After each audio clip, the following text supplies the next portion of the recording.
এশার নামাজের পরে কোরআন হাতের মধ্যে নিয়া একবার বুকের মধ্যে লাগায় আল্লাহর কোরআনকে এইভাবে চাপ দিয়ে ধরে আর বলে হাদা কালামু রাব্বি, প্রভু এটা তোমার কালাম, এইটা তোমার কথা, কিন্তু আমি তো কোরআন পড়া জানি না। কোরআনকে চুমা দে, কোরআনকে মাথার মধ্যে লাগায়, কোরআন উল্টাইয়া লাইনে লাইনে আঙ্গুলটা এইভাবে হাঁটায় আর সে বলে আল্লাহ হাদা কালামু রাব্বি, এইটা তো তোমার কালাম, এইটা তো তোমার কথা, কিন্তু আমি তো কোরআন পড়া জানি না। 1 নম্বর হলো আল্লাহর কোরআন। নবীজি বলেন কোরআন পড়লে সওয়াব হয়, কোরআন শুনলে সওয়াব হয়। কোরআন যদি কেউ পড়ে একটা হরফে 10টা নেকি হয়, কোরআন যদি কেউ শুনে একটা হরফে 10টা নেকি হয়। কোরআন যদি কেউ দেখে তার আমলনামার মধ্যে সওয়াব হয়। আল্লাহর গোলাম সাধারণ এক মানুষ, লেখাপড়া জানে না, কোরআন পড়া জানে না, কিন্তু মাদ্রাসার তালবা দেখলে বড় মায়া লাগে। প্রভু গো, আমি তো কোরআন পড়া জানি না, কিন্তু ছোট্ট ছোট্ট বাচ্চারা কত সুন্দর করে আল্লাহর কোরআন পড়ে। ও আল্লাহ, আমি তিলাওয়াত জানি না, কত চেষ্টা করেছি, তোমার কোরআন আমি পড়তে পারি নাই। ছোট্টবেলা আমার মা আমার বাবা আদর যত্ন করে লালন করেছে, কিন্তু আমাকে কোরআন শিক্ষা দিছে না।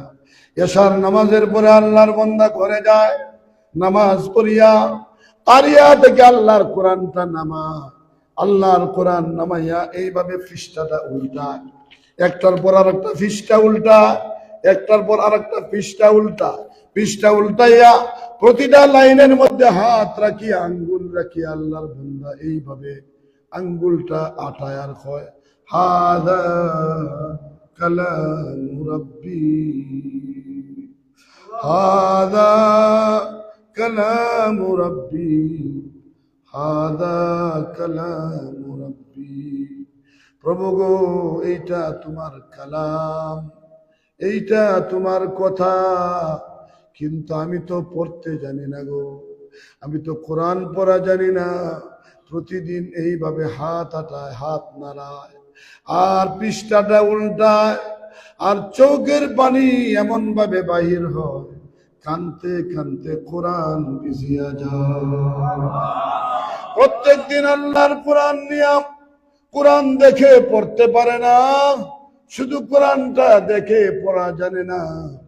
প্রতিদিন এইভাবে তার আমল চলে, মাসের পরে মাস, বছরের পরে বছর, যুগের পরে যুগ তার আমল চলছে।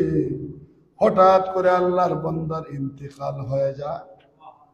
আল্লাহর বান্দার ইন্তেকাল হয়েছে, জানাজার ব্যবস্থা হয়েছে, এলাকার মানুষ জানাজার নামাজ পড়ে দাফনের ব্যবস্থা করলেন, কাফনের ব্যবস্থা করলেন, কাফনের ব্যবস্থা করিয়া দাফনের ব্যবস্থা করিয়া মাটি দিয়া সব মানুষ বাড়িতে চলে গেছে।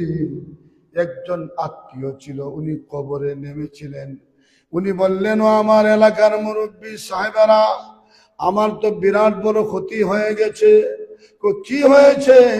আমার গুরুত্বপূর্ণ একটা ডায়েরি ছিল, এই ডায়েরির মধ্যে আমার গুরুত্বপূর্ণ মোবাইল নম্বর আছে, গুরুত্বপূর্ণ জমি জমার কিছু লেখালেখি, কিছু দলিল পত্র সব আমি সেভ করে রাখছি, আমার পাসপোর্টের নম্বর আছে, অনেক কিছু এই ডায়েরির ভিতরে আছে। আমার মনে হয় কবরে গিয়া যখন আমি লাশ কবরে রেখেছিলাম, আমার পকেট থেকে ডায়েরিটা মনে হয় কবরের ভিতরে পড়ে গেছে। আপনারা যদি অনুমতি দেন তাহলে আমি এই কবরটা খনন করে কবর থেকে আমার ডায়েরিটা উত্তোলন করতে পারি। এলাকার মানুষে বললেন, মুফতি সাহেবের জিজ্ঞাসা করো। মুফতি সাহেব ফতোয়া দিলেন, সমস্যা নাই, মানুষের যদি বড় ধরনের ক্ষতি হয়ে যায় কবর খনন করলে কোনো অসুবিধা নাই। এবার কবর খনন করা হলো।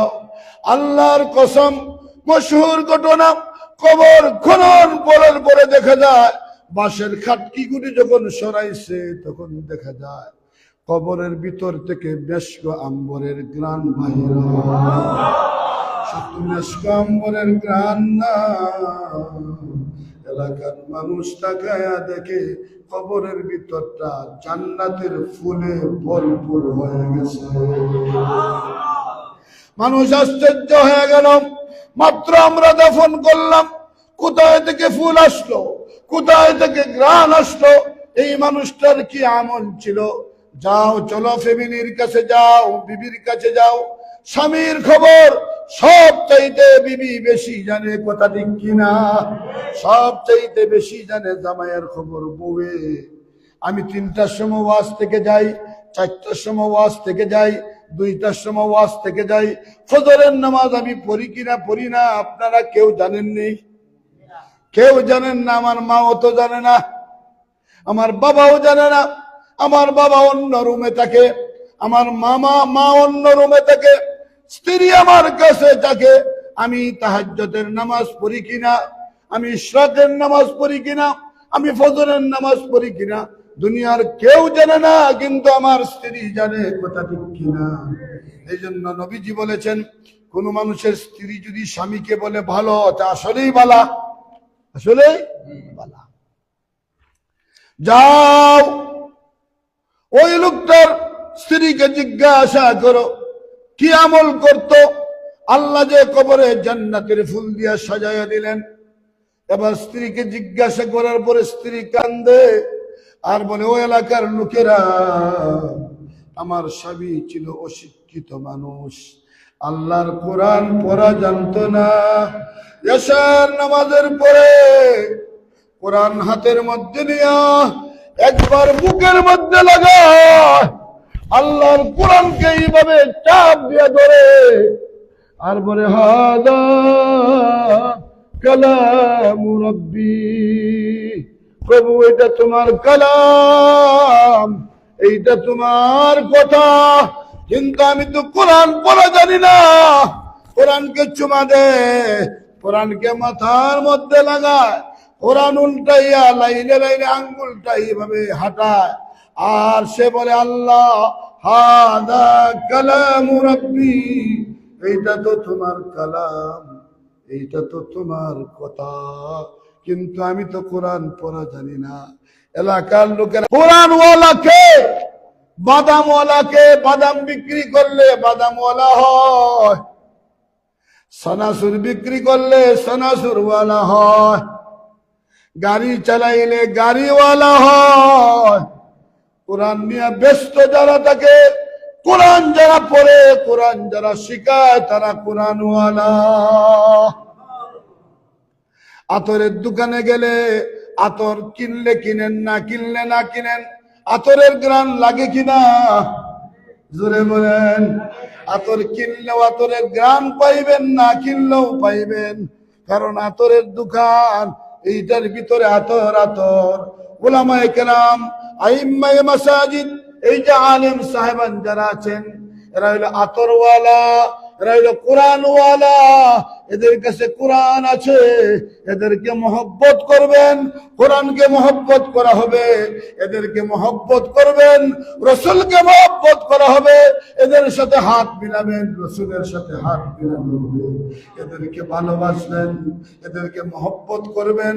আলেম ওলামার চেহারার দিকে তাকাইবেন, ছোট্ট ছোট্ট সগীরা গুনাহগুলো আল্লাহ মাফ করে দিবেন।